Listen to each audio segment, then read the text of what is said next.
Et salut les Scraggy, on se retrouve aujourd'hui pour une nouvelle vidéo sur Pokémon Xenoverse, l'épisode 2. Pas mal de petites choses à vous dire avant de commencer. Tout d'abord, sachez que j'ai déjà tourné cet épisode, et oui, malheureusement, on va dire que j'étais à peu près à la moitié de l'épisode, et je me suis rendu compte que je devais pas record. J'ai dû donc recréer une sauvegarde, donc vous inquiétez pas si Boubichette est devenu Boubichou. C'est normal, voilà, c'est normal. Et dernier petit truc, c'est que j'ai tourné cet épisode en bref. Dites-moi ce que vous aussi vous préférez ça en commentaire, vous allez me le dire. Dans tous les cas, on commence maintenant. Donc voilà, commençons l'épisode. Je commence par explorer la route où on s'est laissé.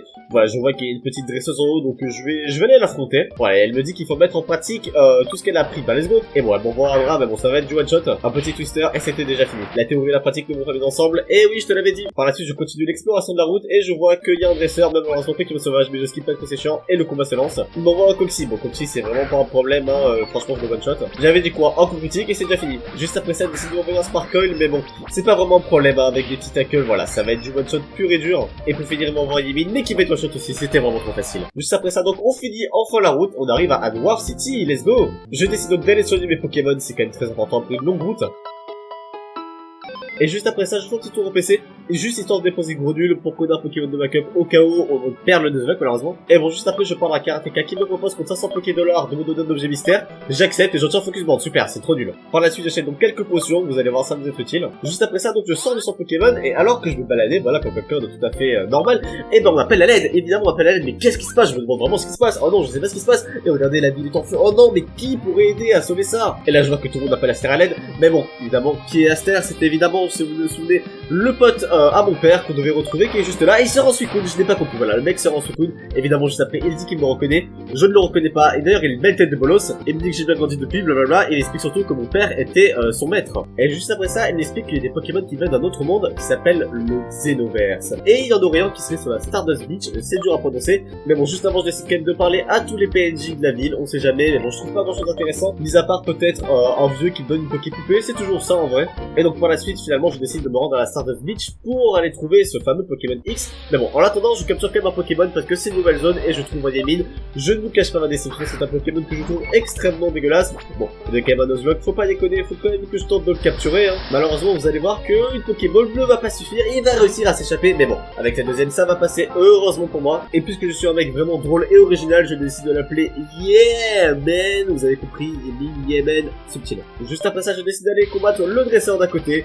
Vous allez voir m'envoyer un Pokémon absolument terrifiant, Goéliz. Oh non, mais heureusement que Elias est là. Et Elias qui va encore faire un coup critique et one shot le Goéliz, il est vraiment trop fort. Elias en plus il passe niveau 9 et il a pas Arden. Après ça, il m'envoie un Hirondelle, mais bon, Hirondelle niveau 5, je suis niveau 9, c'est pas vraiment un problème. Je vais le one shot avec un pistolet à eau. Et le combat est fini, ce qui fait que je vais pouvoir continuer ma route et tomber directement sur un autre dresseur en Karateka. Et là, je suis assez étonné parce qu'il m'envoie un Cabricole. Je pensais que les Karateka avaient que des types combat, mais apparemment, comme aussi avoir des types insectes. J'étais assez étonné. Mais bon, vous connaissez Elias avec un pistolet à eau seulement, c'était déjà réglé. Et il m'envoie un Yimine, qui est un type normal combat. Alors, je sais pas si je vous l'ai dit, mais voilà, il est type normal combat. Là, j'ai eu un peu peur parce que vous allez voir qu'il va me toucher 5 fois avec un trust et en plus en me mettant en coup critique. J'ai un peu paniqué à ce moment-là, je l'avoue, c'est pour ça que j'ai utilisé une potion pour jouer safe dans le slot quand même. Mais bon, après avec un coup critique, encore une fois, je l'ai tué, ce qui fait que j'ai pu continuer ma route et qui je trouve sur la route, évidemment, notre cher Aster aux cheveux bleus, qui m'explique qu'il voudrait que je le combatte pour prouver ma valeur. Eh ben écoute, pourquoi pas? Mais bon, ce qui me fait peur, c'est qu'il m'explique déjà qu'on peut pas capturer ces Pokémon avec des Pokéballs normales et qu'il faut utiliser les Xenoballs. Et il me donne donc quelques-unes de ces Xenoballs de sa création. Et en plus, ces Pokémon peuvent avoir plusieurs barres d'HP. Plusieurs barres d'HP, ça va être plutôt costaud, mais bon, apparemment, c'était liquide est assez faible et il a seulement 2 barres d'HP, alors ça va. Et juste après un fanart magnifique et le combat va se lancer contre ce Elekid qui de toute évidence est de type feu. Je sais pas ce que vous en pensez, mais c'est plutôt évident. La musique se lance donc et Elekid est envoyé,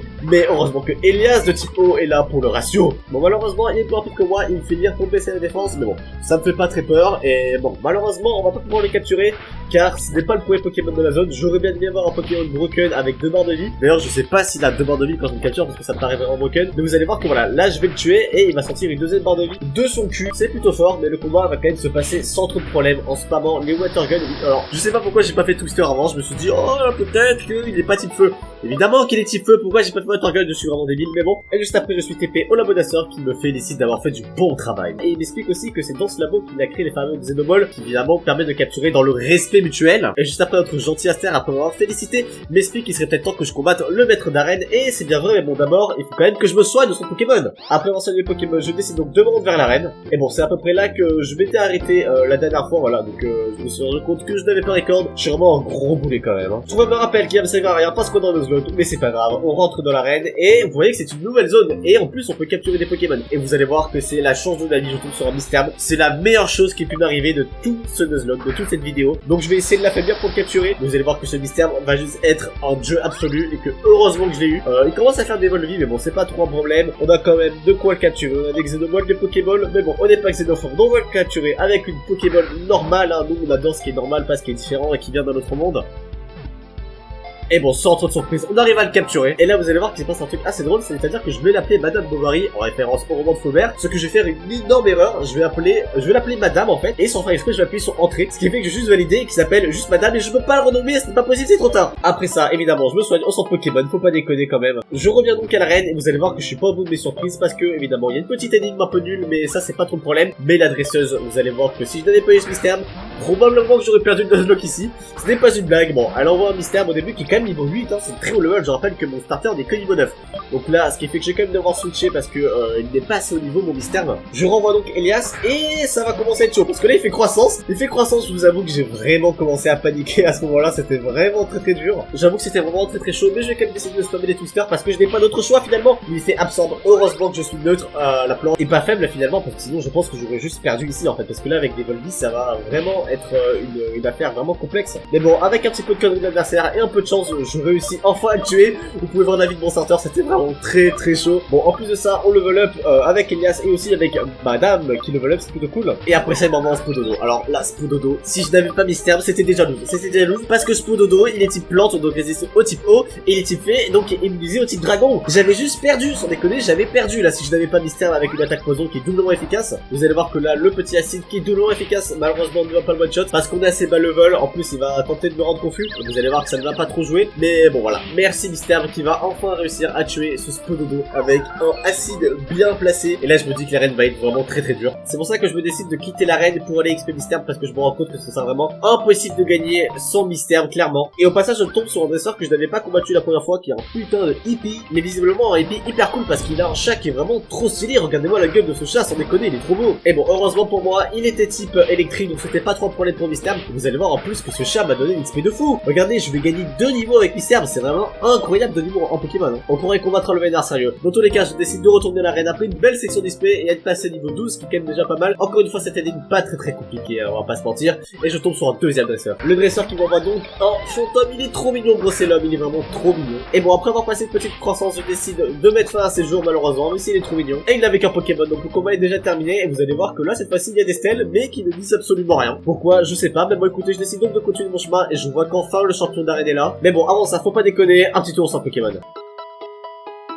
Et bon, j'ai entendu parler, il m'explique que c'est un ancien arbre, oui, effectivement, le mec est un petit peu défoncé, on peut le dire clairement. Et il me dit qu'une seule chose seulement pour le mettre en rogne, c'est de le sortir de sa méditation. C'est exactement ce qu'on vient de faire, donc ça tombe bien. Et juste après ça, on lance le combat, et la musique est totalement incroyable. Vous allez voir que pour les Pokémon ne va pas trop être un problème, hein. Il a évidemment un Spododo que je peux one-shot avec mon Misterm que j'ai vraiment bien entraîné. Vous allez voir qu'un acide va suffire. Là, je me suis dit quand même que j'étais un peu con, parce que j'aurais pu en profiter pour placer des croissances. Mais je l'ai pas fait, mais ouais, j'aurais dû le faire. En plus de ça, on passe au niveau 13 dans le level up, et là, j'ai pas trop compris parce qu'il dit qu'il m'envoie un Spiritomb, mais Spiritomb c'est pas un type plante. Bon, du coup je panique un peu, mais je vois que mon Elias n'est que niveau 10, donc je vais quand même décider de laisser sur Madame, et il envoie Spiritomb, mais il est trop stylé. Je suis désolé, ce Spiritomb de type plante est vraiment trop cool.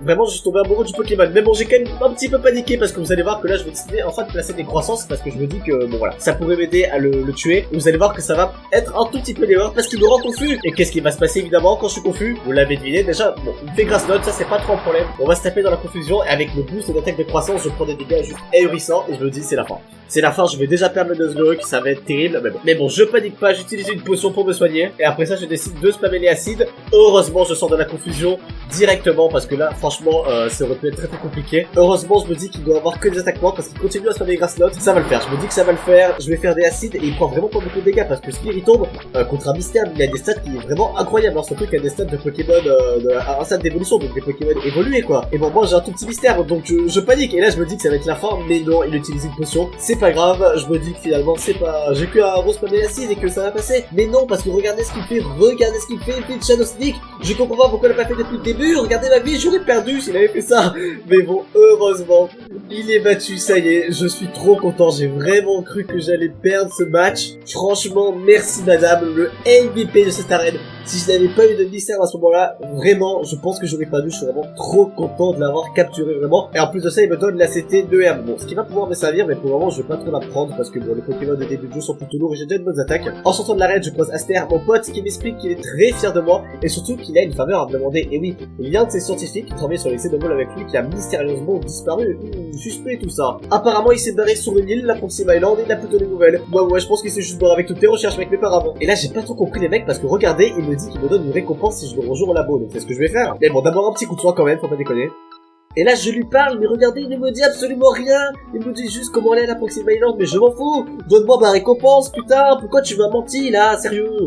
Pardon, je me suis un peu emballé. Je décide donc de rejoindre la Proxima Island, donc moi, qu'est-ce que je fais? Je parle au mec qui a l'air le plus compétent, mais il m'explique que non, je ne peux pas. Que je ne peux pas aller à la Proxima Island avec lui, donc finalement, je me rabats sur ce vieil homme qui a l'air vraiment très suspect, mais quand même très content que quelqu'un fasse la rencontre avec lui, parce qu'apparemment, ça fait très longtemps qu'il n'a pas navigué. J'espère que je vais pas me faire violer au passage. Mais non, ça a l'air d'aller, et on se retrouve sur la Proxima Island. Et là, je cherchais un Pokémon à capturer, mais apparemment c'est une ville. Et j'ai décidé d'arrêter l'épisode ici. Dites-moi ce que vous en pensez de cette voix off. Je suis désolé, c'est la première fois que je me prête à l'exercice, donc vraiment si c'est trop nul, dites-le moi en commentaire. Je suis désolé, je repasserai comme avant la prochaine fois. Là c'est juste exceptionnel parce qu'on y croit bugger la dernière fois. Sinon c'est tout pour aujourd'hui. Moi je vous dis à la prochaine. Bisous les Scraggy.